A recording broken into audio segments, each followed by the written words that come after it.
Assalamualaikum dan selamat pagi semua. Hari ini kita bersama dengan seorang ahli dalam yang pernah berkhidmat dalam industri filem iaitu Encik Khairi Anwar. Okey, Encik Khairi Anwar, boleh perkenalkan diri anda?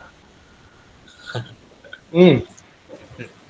Nama saya Karen Anwar. Saya pengarah filem dan juga pengarah teater. Hmm. But I don't like the term, boleh campur-campur English Melayu ke?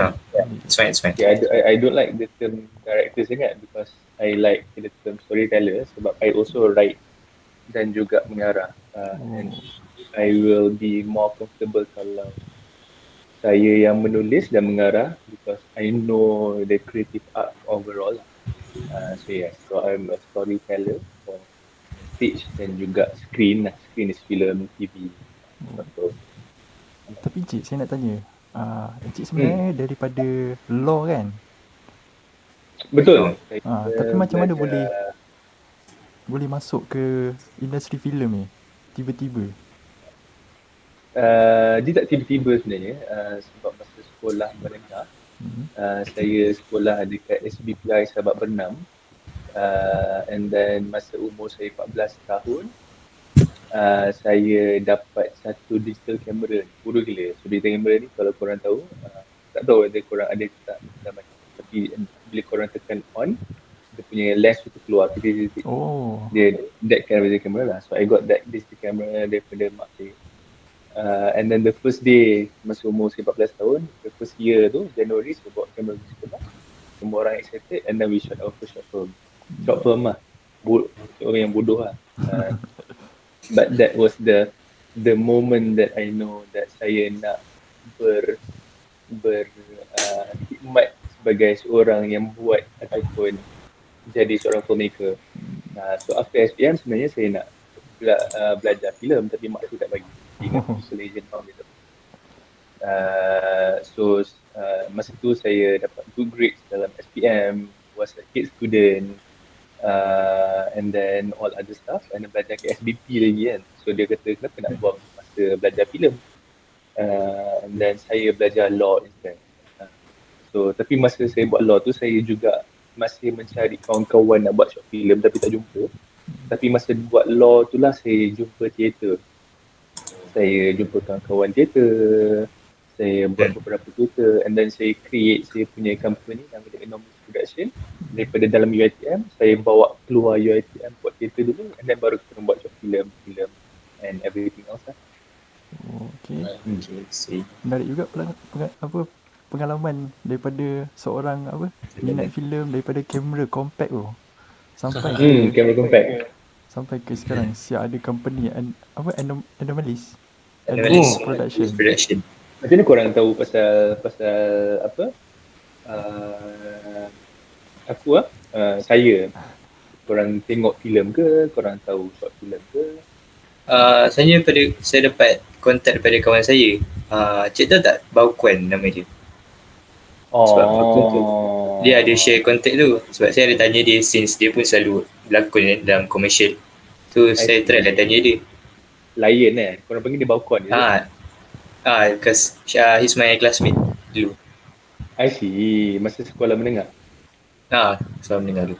I see. Sekarang ni korang dekat Politeknik ke Polis ke korang daripada rumah belajar di rumah? Sekarang ni belajar rumah. online lagi. Online. I see. Okay. Korang diploma ke degree Diploma. Diploma. Okay. Kita akan terus kepada soalan je. Jadi soalan pertama, Encik memang storyteller kan, penulis skrip, pernah berpengalaman. So yes, betul. Bagaimana production house mendapatkan skrip untuk produksi mereka?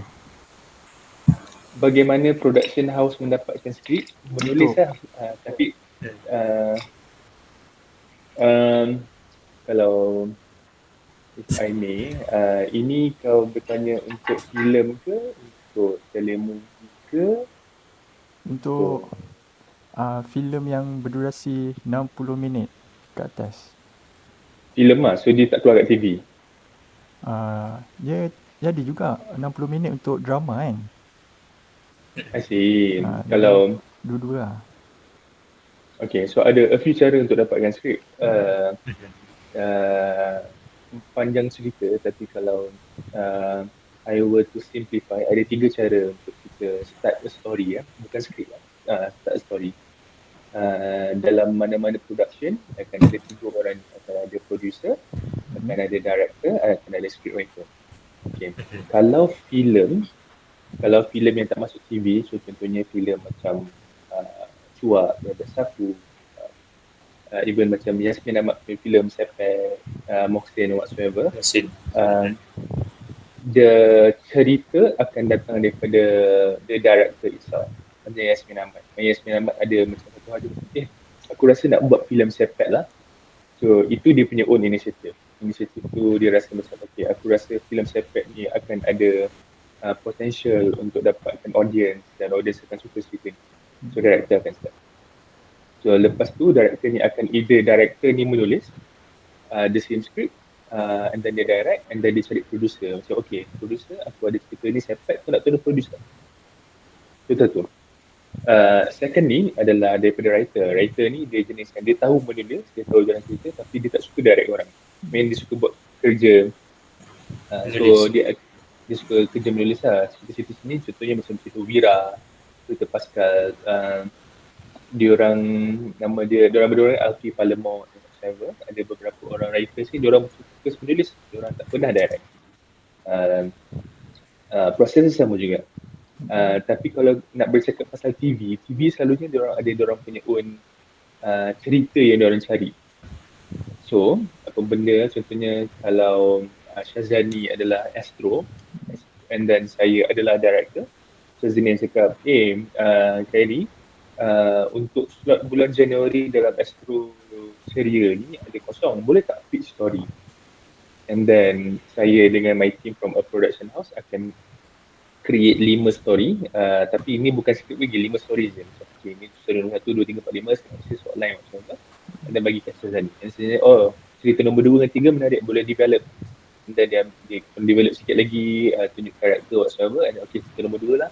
And then baru dah sign kontrak whatsoever, baru saya develop cerita nombor 2, tapi itu pun sebab Syazani nak. So untuk menjawab soalan, ada beberapa cara. Either kita benda tu passion project. Passion project selalunya benda yang tak ada producer lagi. Main director nak cerita, script writer nak cerita. So diorang buat dulu, jual nanti. Tapi kalau macam TV station, diorang memang nak fill in the slots, sebab kalau tak ada content dalam slot diorang, tak ada audience. Diorang nak keep audience tu, diorang akan cari production luar untuk pitch stories. So ada beberapa cara lah untuk dapatkan script. Itu yang simple kan, ada cerita panjang lagi, tapi itu yang senang korang dah adjust buat at the moment. Jadi macam kat Malaysia ni kan, adakah production ni ambil skrip daripada agent? Agent macam mana ya? Macam agent yang menulis skrip. Agent yang apa? Macam mana nak cakap? Macam Persatuan perbadanan. Adakah orang Malaysia ni dia guna agent untuk dapatkan skrip? Tak pernah pula dia orang guna agent untuk mendapatkan skrip. Tapi contohnya, kalau Syazani, Astro, aku adalah production house yang buat dia cerita, director whatsoever. And then kita punya writer, in-house writer semua dah busy buat kerja lain, I don't know whether this is what you guys meant by agent, tapi aku akan approach Faik untuk macam, Faik ni tak attach dengan company aku, tapi Faik adalah writer yang dah tulis banyak benda. So Faik adalah freelance writer. So aku akan approach Faik, Faik boleh tulis ke tak? I never heard of agent lah, tapi aku pernah dengar company yang dia punya business model hanya menulis skrip. Maknanya kalau macam tu ada tapi tak banyak. Sebab selalunya ada tapi tak banyak. So yang ketiga, bagaimana penulis skrip tu nak memasarkan dia punya skrip? Memasarkan dia punya skrip? Again, kembali kepada soalan nombor 1 tadi, either kalau skrip tu memang dah diminta oleh Astro, dia tak payah pasarkan lah. So tak ada keperluan untuk pemasaran sebab Astro yang minta skrip tu. Contoh kalau dia freelance writer lah kan, contoh dia nak publishkan dia punya skrip tu, contohnya melalui macam mana? Contohnya kalau ideal kau as writer, kau ada idea, kau nak kembangkan idea kau, cari director, cari producer. Macam kontak melalui diorang lah macam tu kiranya. So contohnya kalau idea kau hanyalah writer, kau bukan producer, kau bukan director, kau dah tulis skrip, tapi skrip tu tak cukup sebab skrip tu kalau 60 minit benda tu akan panjang dan orang tak akan baca kalau benda tu tak ada. So benda yang selalu orang buat adalah orang akan buat pitch deck. Pitch deck ni adalah a PowerPoint presentation slide kind of thing dalam 5 ke 10 maximum 13 slide untuk tunjukkan dekat orang lain, producer atau director, ini cerita aku, ni bukan skrip, ni cerita aku. Pitch 1 adalah title and then siapa penulis, pitch 2 logline, pitch 3 synopsis, pitch 4 characters. Pitch 5 kalau benda tu series, episode 1 pasal ni, episode 2 pasal ni, episode 3 pasal ni, episode 4 pasal ni, sampai episode 13 ke whatever. And then pitch seterusnya adalah okay, aku rasa as a writer ini adalah possible actors yang boleh main this character.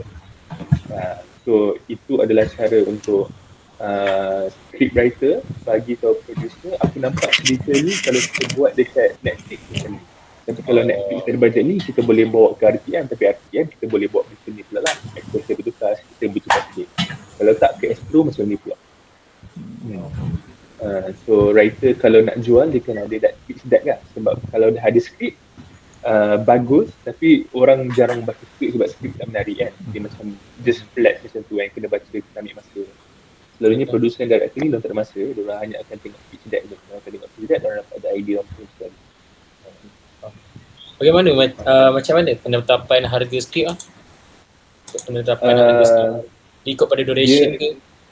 Dia tak, dia ikut pada production. Ikut pada production.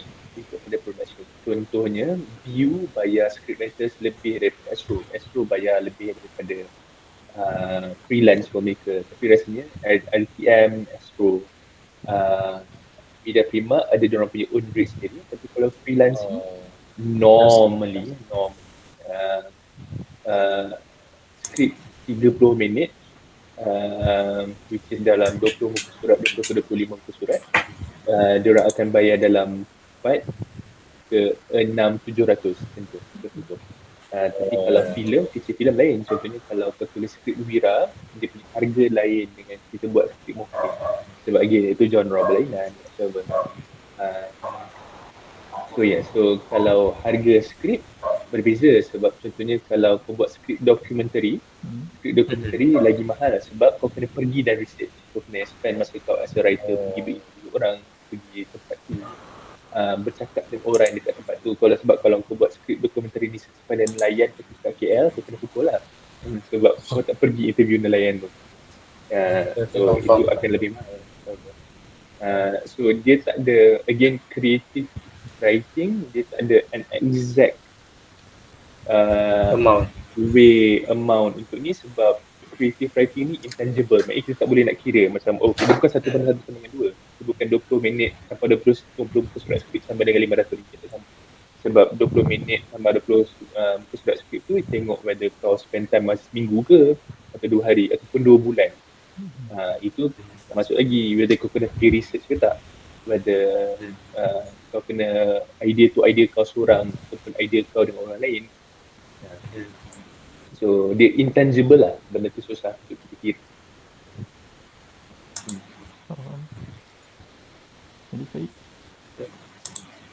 Siapa yang akan finalize skrip sebelum dilakonkan? Siapa yang akan finalize skrip untuk dilakonkan? Benda ni juga sangat subjektif. Contohnya kalau kita buat skrip untuk Astro lah finalize kan sebab diorang tahu bagi audience orang. Maknanya producer from Astro, maknanya director and writer from production house. Tadi aku akan hantar skrip aku kepada Syazani, and then Syazani cuba kau check ni, kita dah buat 5 kali amendment, mengikut kau punya komen, kau tengok kau puas hati tak dengan skrip tu. And then Syazani check dia check, okay ada benda kelakar sikit, ada benda ni, okay kita dah buang part yang tak boleh masuk dalam TV. So aku screen, Syazani cakap aku approve. So Syazani lah, as Astro, as Media Prima, as RPM, diorang approve. Diorang lah akan finaliskan lah. Itu kalau TV. Kalau filem, director yang akan finaliskan. Director akan tengok whether diorang suka ke tak, whether benda ni boleh cut down ke, boleh instead of bercakap kita boleh visualize ke. So itu untuk filem. Untuk TV series selalunya writer dan producer, sebab TV series lagi lama, 12 episod, 18 season dan whatever. So director kadang-kadang tukar. So director tak ada say, sebab producer dan writer yang akan tukarkan cerita. So kalau untuk durasi tayangan yang biasanya dalam around 60 minutes lah kan, berapa lama seorang scriptwriter tu nak buat skrip biasanya? Contoh dah 60 minit lah. Sebab sekarang ni again macam aku beritahu daripada awal ni, dia berbeza kalau aku buat untuk TV, untuk filem, untuk filem, untuk dokumentari semua berbeza. Tapi untuk aku bagi jawapan yang separuh masa 60 minit, aku boleh tulis dalam masa 4 hari. Tapi untuk aku tulis filem 4 hari tak cukup, aku tulis 4 bulan.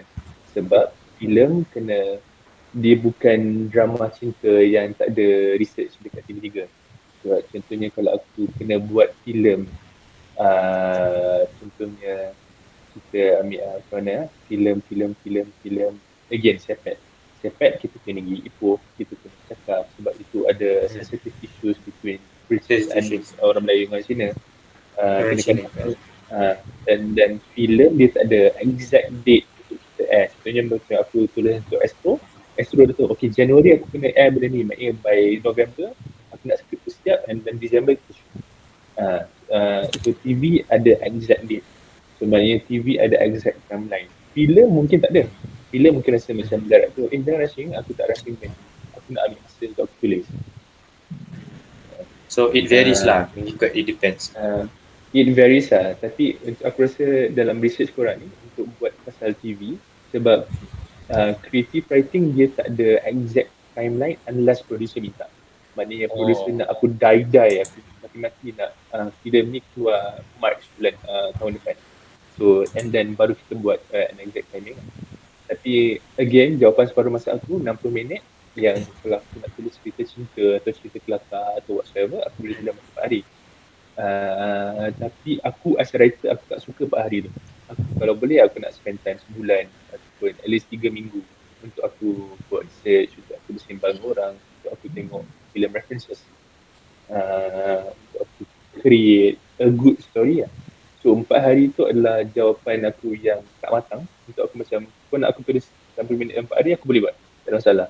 Tapi kalau kau nak aku tahu cerita, buat penceritaan yang bagus yang mengubah industri filem Malaysia, aku perlukan 3 minggu lah, at least 3 minggu. So seterusnya, selain penulis skrip, siapa lagi yang terlibat dalam script writing? Macam yang aku cakap tadi, ada 3 orang tu, script writer, film director, dengan producer. Dan juga producer. Itulah yang main 3 lah. Main 3. So kalau skrip ni adakah Malaysia ni memang pakai format yang sama? Dia punya skrip. Format yang sama. Perbezaan. Kan ada perbezaan dari segi format. Format again format skrip. TV ke, filem ke, theater ke, general. General lah. General. Aku tak rasa dia orang ada a certain format, tapi format yang kita guna agak universal lah. So kiranya antara Malaysia dengan negara lain pun tak terlalu berbeza. Tak ada, sebab kita guna software yang sama.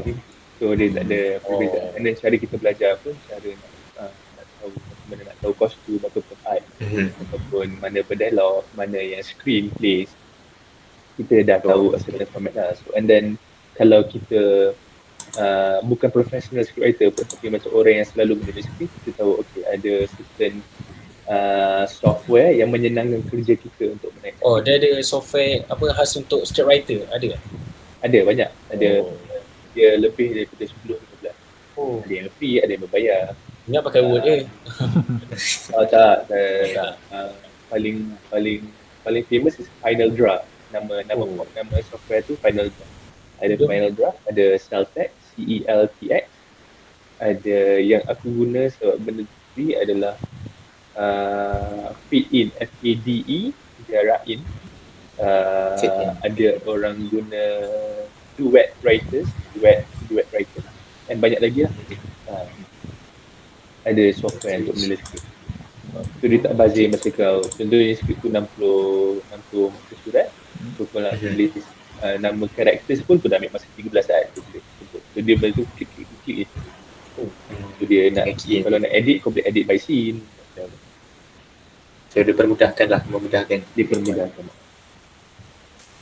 Macam mana, bagaimana menentukan panjang skrip berbanding masa tayangan? Nak bezakan panjang skrip dengan masa tayangan, okey, kalau kau guna software tu, bawah tu dia Menentukan. Nak tentukan. Nak ya, tentukan. kalau kau guna software tu, bawah tu dia dah tunjuk. Masa kau menulis tu dia tunjuk macam okey, apa this script ni akan ada duration around. Estimated lah. Estimated, yes. So kiranya dia bergantung kepada berapa pages dalam software tu. Berapa tu pages, berapa dialog, ya. berapa screenplay. Ya. Okay, faham. Berapakah tempo production untuk hasilkan satu short macam filem berdurasi 60 minit? Tempo production untuk shooting, untuk editing. Daripada awal sampai habis lah. Again, benda ni intangible. Masa aku buat Mentega Terbang, benda tu habis dalam masa 2 ke 3 bulan. Tapi ada production, macam production kau tengok Marvel, benda tu habis masa 3 ke 4 tahun. Daripada script writing, sebab dia orang perlukan banyak grafik dan macam-macam lain. Tapi kalau untuk TV, 60 minit tu diorang akan habiskan masa 2 ke 3 bulan tu lebih kurang sama lah 2 ke 3 bulan. Sebab normally untuk 60 minit diorang akan start awal. Sebab awal ada sebulan script development, sebulan lagi casting, and then sebulan acting and whatever, and sebulan lagi just post production. Okay. So itu sajalah untuk soalan kita pagi ini. So, terima kasihlah Encik kerana sudi untuk ditemu bual pada pagi ini. Jadi, tak ada masalah. Saya baru tahu yang apps apa, dia ada software sendiri, script writing. Baru tahu aku type dekat korang kat sini. Selama ni kita orang guna Microsoft Word untuk kita orang nombor pakai tu type. Apa tu? Dia lebih senangkan untuk typing, untuk shortcut dia ada lah. Yes. Ini 4 yang famous lah. Lebih banyak je.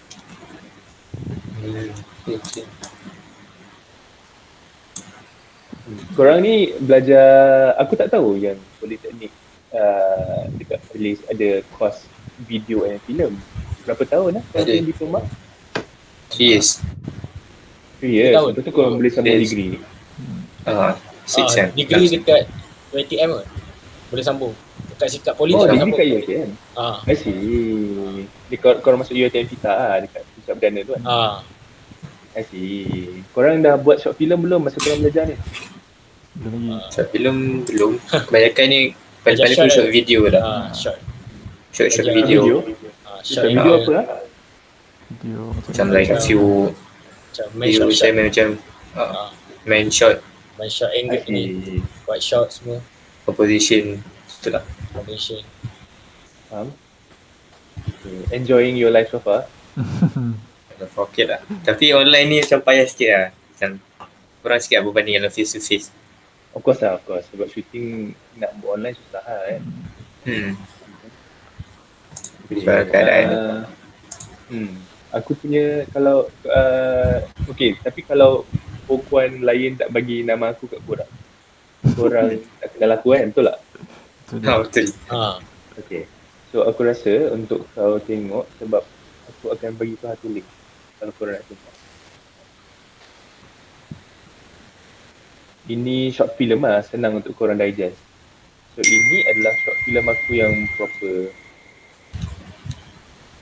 So kalau korang Semalam saya ada tengok yang ralat di musical tu. Oh, korang tengok? Saya ada tengok semalam. Okay, so Ada ralat tu film adalah, intern.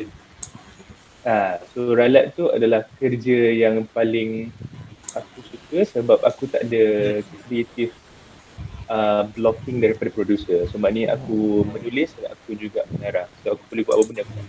Jawab apa? Itu. Dan ralat ni kita orang buat dalam 8 bulan. So dia 15 minit tapi 8 bulan. Lama Dah juga. lama. Sebab ni musical whatsoever. So sebab tu aku cakap this is intangible. Kau tanya aku 60 minit, aku boleh buat 60 minit setiap hari. Tapi ralat ni sebab nak buat menulis satu skrip, nak menulis dia punya lirik, nak buat muzik dia lagi, nak pergi recording, nak rehearsal diorang menari-nari. So, yes. Ada apa-apa lagi yang korang semua duduk mana? Orang KL ke korang ni? Ke tak? Selangor. Selangor. Semua Dia Selangor. Selangor. Selangor kat mana korang? Sebenarnya Sini, Kajang. Saya Tiga Pangan. Siapa Kajang? Aidil Kajang? Saya. saya ni. Macam ni kau Kajang. Aku Kajang enggak macam ni. Kat mana? Aku Bangi Kajang. Aku dekat Dekat je lah. Baik. Bagi aku siapa? dekat alamat aku dekat Kajang tapi aku dekat dengan Bangi Season 7. Oh. Dekat apartmen Sri Dahlia tu. Kat Dekat Taman Sungai Tua tu. kat situ banyak perumahan baru kan? Yes, itu lah area situ. Okay. Ada apa-apa lagi? So tak ada apa-apa lah. Itu saja untuk pagi ni. Terima kasih sekali lagi. Okay, terima kasih. Saya nak tanya. Cerita lah kan. Kan cik kan dah berapa tahun jadi freelance filmmaker lah kan. How does it feel like to be a freelance filmmaker? How does it feel like to be a freelance filmmaker? Aku happy sebab aku buat benda aku suka. So aku sebenarnya jealous tengok orang-orang macam korang yang korang boleh belajar film. Sebab aku tak belajar. So sekarang ni, to be really honest dengan korang bertiga, bila aku on set, aku tahu yang orang-orang yang pegang kamera, yang pegang audio, yang kita dengan aku tahu lebih banyak daripada aku. Sebab aku masuk ni, aku gerila, aku nak buat. Dan the only thing yang orang suka pasal aku, cerita aku lain sikit. Cerita aku macam beralat tu, mendengar terbang. Sebab aku berani sikit lah sebab aku ada basic cerita.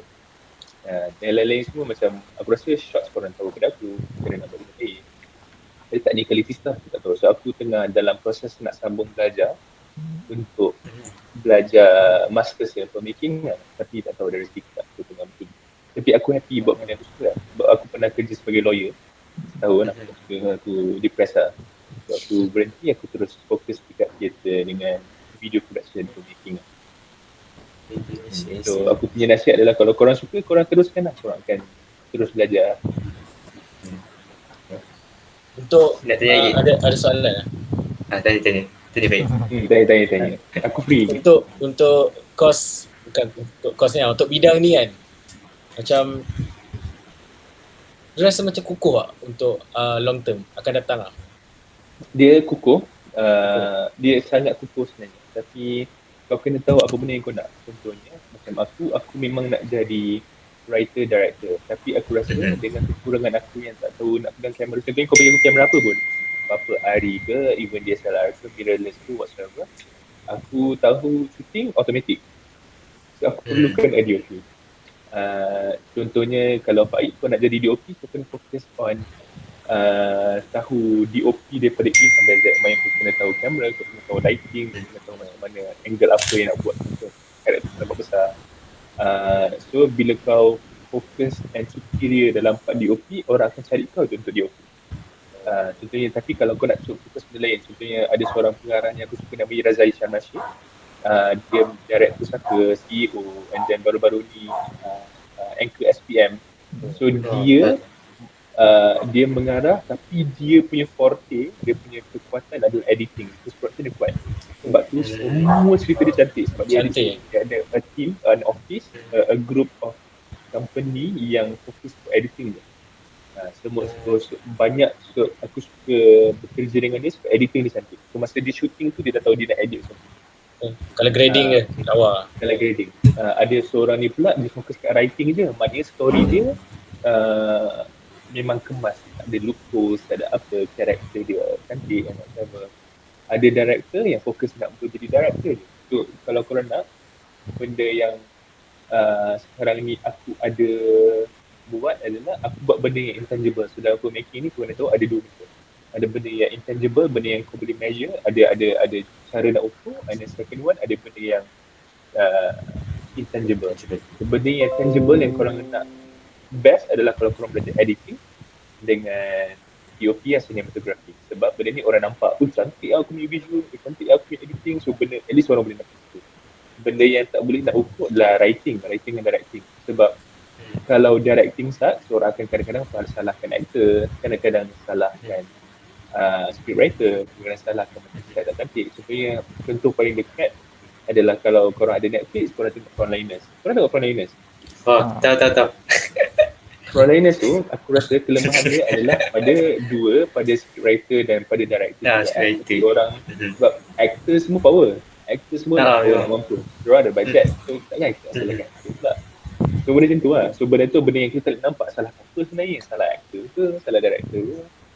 Tapi, kalau korang nak benda yang orang selalu invest in, kita korang jadi editor ataupun cinematographer lah. Sebab itu adalah orang yang macam nak tak nak semua orang kena ada editor dengan cinematographer. So aku tengah nak belajar. Sebab itu movie yang Frontline tu kan ramai juga yang hype sebab kata dapat macam nyari kan. Dan last bila dia dah keluar release itu ramai yang kecewa. Banyak silap kan? Banyak silap. Banyak aku rasa diorang rushing lah. Rushing. Mungkin sebab rushing. Satu hal. So tak best lah. So aku tengah at least orang tahu kalau aku menulis skrip, aku takkan tulis skrip macam Frontline lah. So that is my only strength at the moment lah. Cerita aku agak appealing to these producers lah. Yes, apa soalan lain? Korang masuk benda ni, korang minat ke? Korang tak minat sebenarnya? Minat. Minat lah. So kalau korang minat, korang buat je short film tu. Korang main dengan kamera phone. And just buat. Orang akan, benda yang orang akan nampak as consistency. So korang kena buat macam Bali buat short film seminit. For sebulan tu sekali korang buat. So orang nampak. Kena konsisten lah. Konsisten. Nak tanya like, what do you think about Malaysia punya scene film industry? Like what do you think about the future? The future is bright but very jauh ke depan lah. Sebab ramai orang dah sedar pasal kepentingan film industry. Tapi at the moment cara TV station, macam aku baru je post kat Facebook aku semalam cakap yang ada jurang yang sangat besar antara orang yang consume TV station ataupun radio berbahasa Inggeris dengan TV station dengan radio berbahasa Melayu. Sebab kalau kita dengar PayFM maksudnya diorang punya jokes, diorang punya comedy at least ada sentuh pasal global issues ataupun cerita yang pasal all around the world lah. Tapi kalau kita pergi ke radio yang berbahasa Melayu, TV berbahasa Melayu, diorang takut nak sentuh benda-benda yang luar sebab diorang ingat audience tak nak dengar pasal itu. So aku bukan nak salahkan diorang, tapi TV stations and then radio adalah medium yang penting untuk kita develop minda anak-anak muda lah.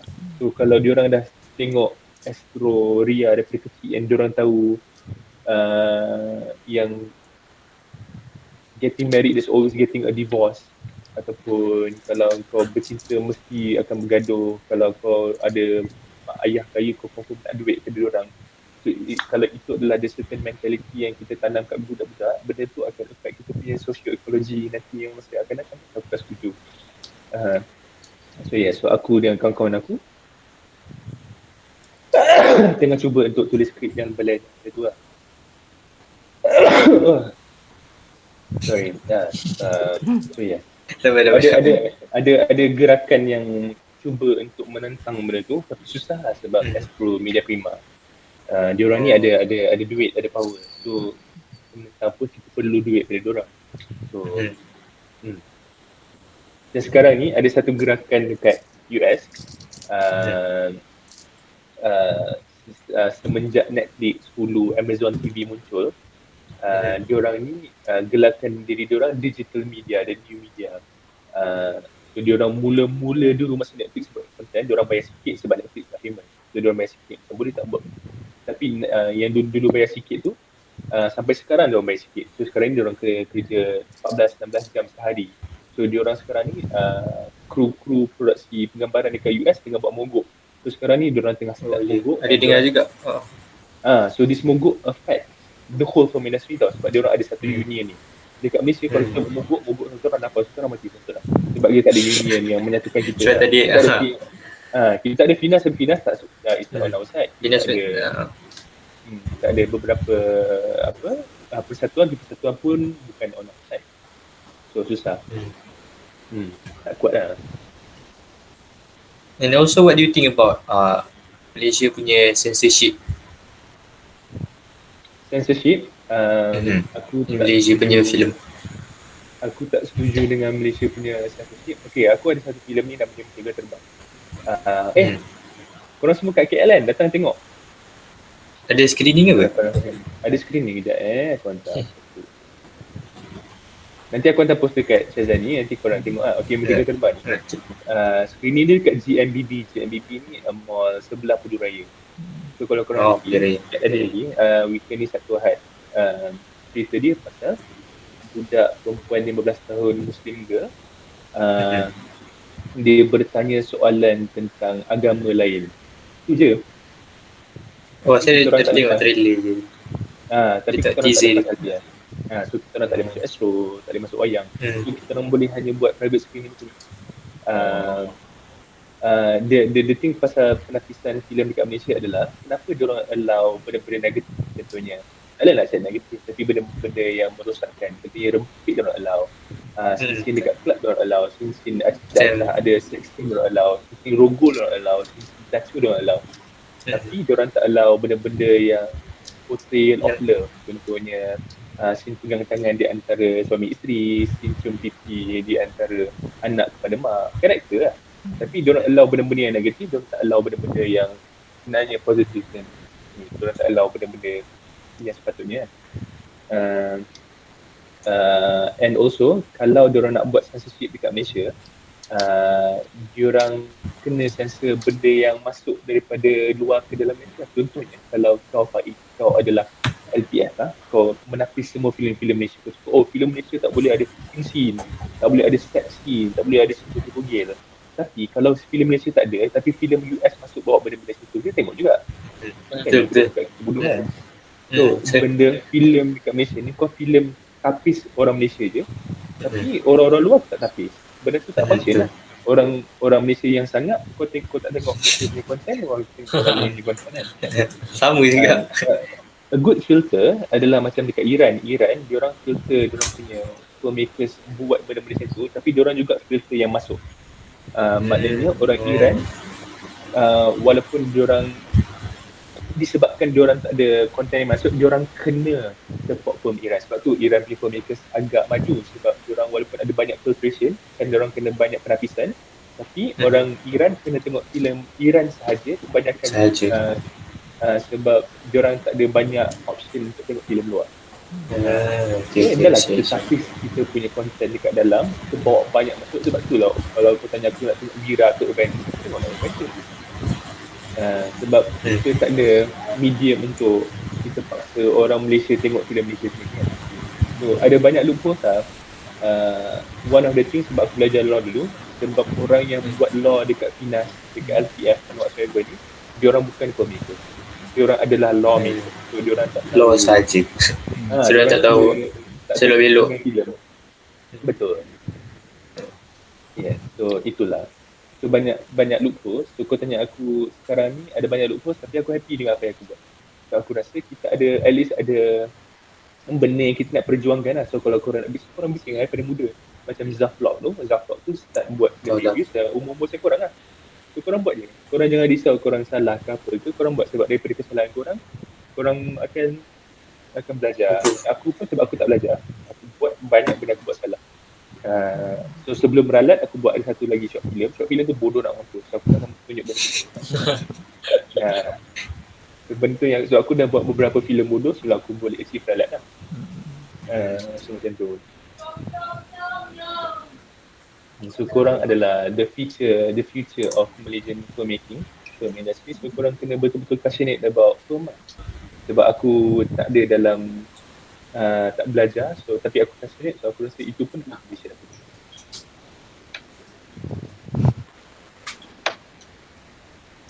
Siapa yang tanya?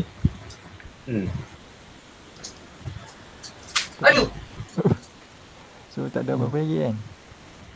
Tak ada apa-apa lagi. Kalau tak ada apa, nanti kita keep in touch lah. Korang kat KL ke? Sebab Boleh je. kita orang 23 ni dah nak balik ke Malaysia. Minggu I depan. see. Oh, dah boleh masuk college balik Dah boleh. Aku baru hantar poster tu dekat Syazani. Sebab benda tu happen this week and this next week. So kalau korang free sangat. Dan aku akan ada dekat sana hari Ahad pukul 6 petang.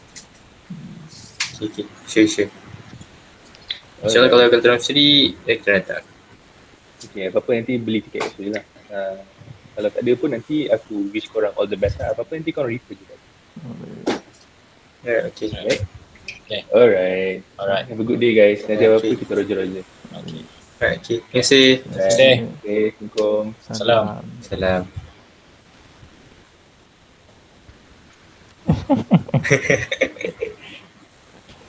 Mantap. Aduh.